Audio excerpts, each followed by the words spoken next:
Today's meeting is the very first public exchange of view between the European Commission and the members of the newly established European Parliament Special Committee on Artificial Intelligence and Digital Age. The EU internal market faces many challenges. Among them, three are of very high priority: the climate change, the post-COVID EU recovery, and the digital policy. From the list of EU digital agenda, and more specifically artificial intelligence, is of a peculiar nature. Firstly, the fast pace of technological advancement raises many questions regarding its development, impact, and safety. Secondly, because AI remains almost entirely unregulated. This begs the question about the nature and direction of the EU action. I look forward to a fruitful debate. I hand over to Bartek Czeczersky, our Managing Director and first-hand contact with Business and Science Poland in Brussels. Thank you. Thank you, Artur. Today we are connecting decision makers and experts on a very timely subject of artificial intelligence. Why is it timely? In 2016, 20% of managers declared the use of AI in their businesses. It is estimated that by the next year, around 80% of new developed technologies will be based on some form of artificial intelligence. Already today, an average commercial flight involves only 7 minutes of human steering. AI also helps to save lives. In medical diagnostics, being able to prognose the development of most of diseases with the accuracy of 94%. On the other hand, 90% of Europeans believe that the artificial intelligence should be managed carefully, and 40% of them fear to lose jobs to a robot or AI.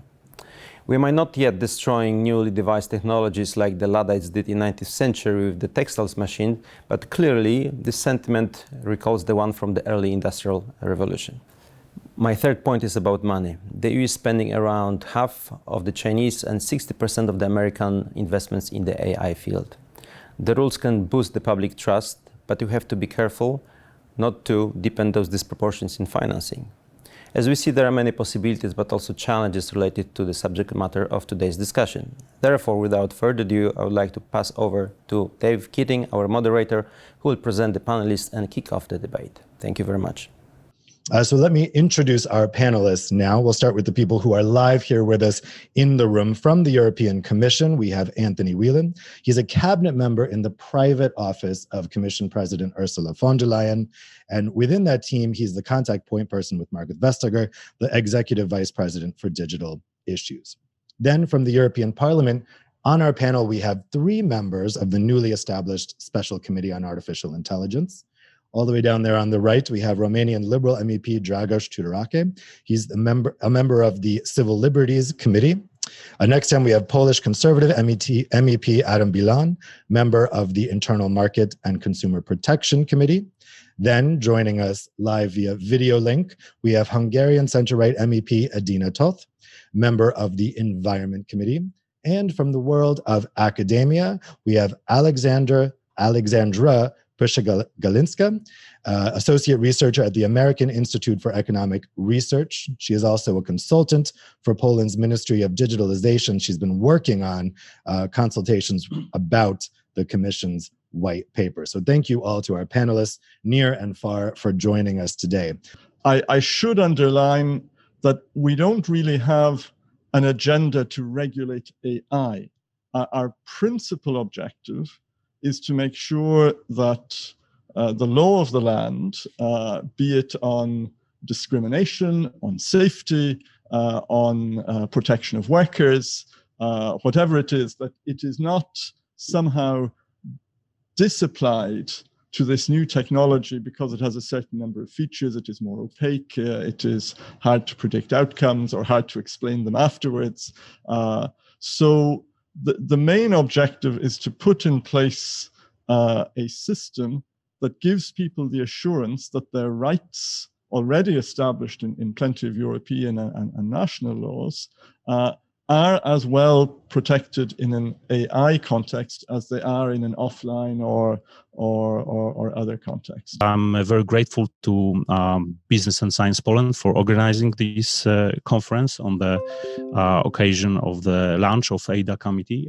Actually, we are on the very eve of the first consecutive meeting of ADA committee, which will be organized tomorrow morning. Tomorrow we'll elect Dragos as a new chairman of the committee. It's not a secret, so congratulations to you already, and thank you for accepting our invitation. The most difficult and pressing questions are: how can we safeguard human rights and privacy without hampering innovation? We don't want to lag behind US or China, you already mentioned this, but also how much legislation do we really need? We will require strenuous efforts to deliver innovation-friendly and future-proof single market legislation that at the same time remains understandable for citizens. On this matter, I hope that ADA committee will lead a fact-based and open dialogue for citizens. I support the Commission plans to make it easier for SMEs and startups to access, use, or finance AI in order to adapt their procedures or implement innovations using artificial intelligence. Also, it is necessary to provide startups access to widest possible range of data and algorithm libraries. Without this possibility, their development will not be fast enough. To me, it is clear where we need to place our efforts if we are to be successful in this domain: harmonization and well-aimed financing. We need to work more efficiently altogether to have a dynamic European industry. Artificial intelligence is a transformative technology. There is no doubt about it, most likely comparable to the steam engines of the first industrial revolution. But at the end of the day, it's still a tech. And therefore, my personal thought and message in a way is that we should not be approaching it with an Armageddon-like lens. There is this tendency sometimes for people to try to scaremonger about AI, and again, therefore, my first thought is that we should not be doing that. It is a tech. It is a tech there that is meant to help us. It is a tech that we are, if we are wise, we need to encourage, to develop, to grow, first and foremost. Second, it is not a monolithic tech. Different industries, and we've heard few examples, health, flights, and everything else, they all use different applications of this technology. And because there is so much differentiation in the way AI, in fact, is used in the different sectors of our lives and our economies, regulation has to be very carefully approached, and one size fits all won't do. It radically transforms expectations of the labor market, opens up new dimensions for improving efficiency, and offers the potential for substantial economic growth. And on the other hand, AI gave rise to a host of unwanted consequences as well. The most visible and loudest concerns touch the issue of privacy violation, discrimination, or lack of trust, which was also mentioned by the previous speakers. And I truly believe that with a clear and proper legal framework, which respects our fundamental values, AI has a great potential to tackle the most significant challenges our generation is facing. We're right now in a very productive phase of artificial intelligence, and we see it spreading in logistics, transportation. These are particularly algorithmic sectors, but obviously also medical sector, financial sector, even educational sector or legal tech, right? So we definitely see a lot of AI mainstreaming. I'm also a vice rector at Kosmicki University in Warsaw, Poland, and we definitely see this very important need of educating people, right? And one thing is to raise awareness about artificial intelligence, certain critical thought regarding artificial intelligence, algorithms, how they operate, to kind of be savvy, be technology savvy, be able to protect oneself from potential dangers or threats. But the other thing is also to really strengthen digital competence and coding competence, right? So definitely those formal languages are a very important and growing part of skills in general. In the both works of the Parliament, our new committee and the Commission is to reduce administrative burden and reduce red tape. I think that we can achieve this by harmonization and create a uniform legal basis. It's very important for everyone, but obviously it's very important, especially for SMEs, which, as I said earlier, don't have these extensive law departments and cannot compete on this with global players.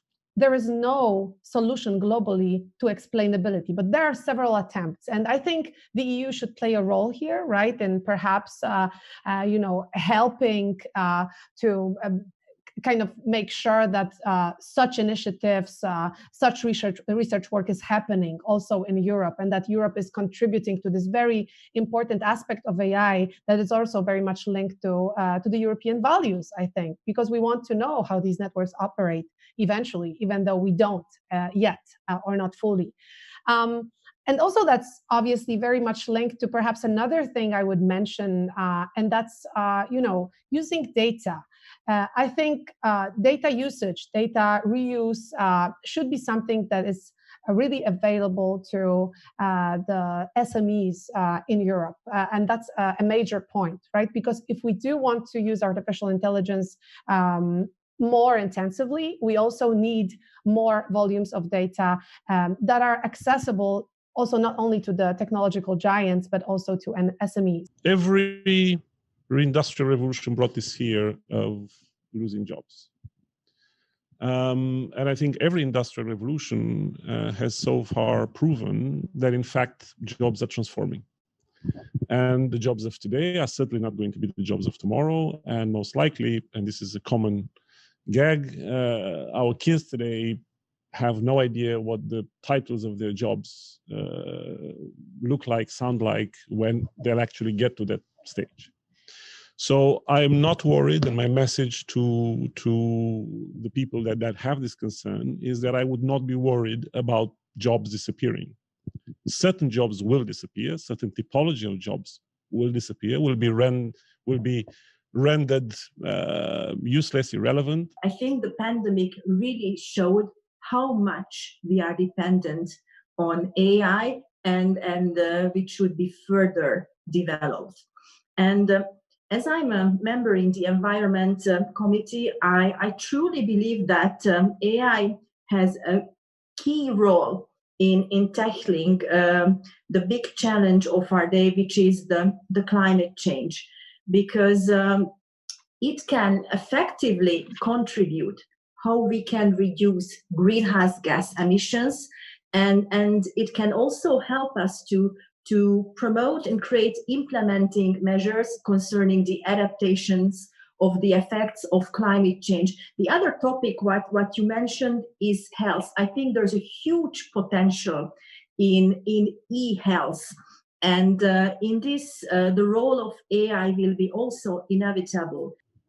Something that we really want to underline in the work we are doing on trust in AI is that it's all about ensuring that AI, as deployed in Europe in various settings, is consistent with our values. Now, our values are in part already incorporated in law, including things like the GDPR. The idea of the autonomy of the individual is not only in the GDPR, but in our Charter of Fundamental Rights.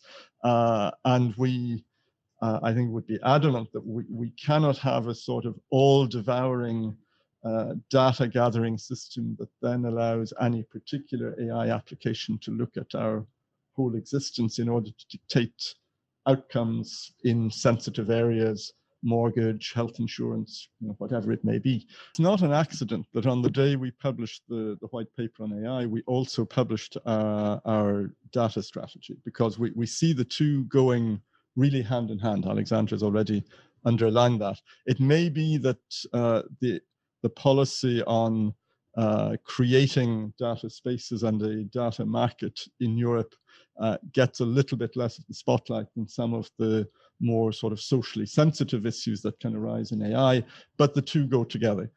The opportunity of scale for, let's say, an Estonian or even a Polish startup that is seizing the opportunity that Adam mentioned, to be able to offer services without having a super developed law department that can be deployed across Europe. This is it. It means they can get access to data on hopefully fairly common terms, and they can deploy their product or their application on more or less common terms. It will never be complete, because you will always have plenty of local specificities, not least if you're consumer facing. But I think that the main rules of the game in product design or service and application design need to be common across the continent if we are to stay in that game. I think that harmonization of these rules, creating more transparent procedures, is very important, especially for SMEs, which don't have these law departments. And I mentioned this before. And it could be, as you said, a big equalizer between Eastern new countries and Western Europe.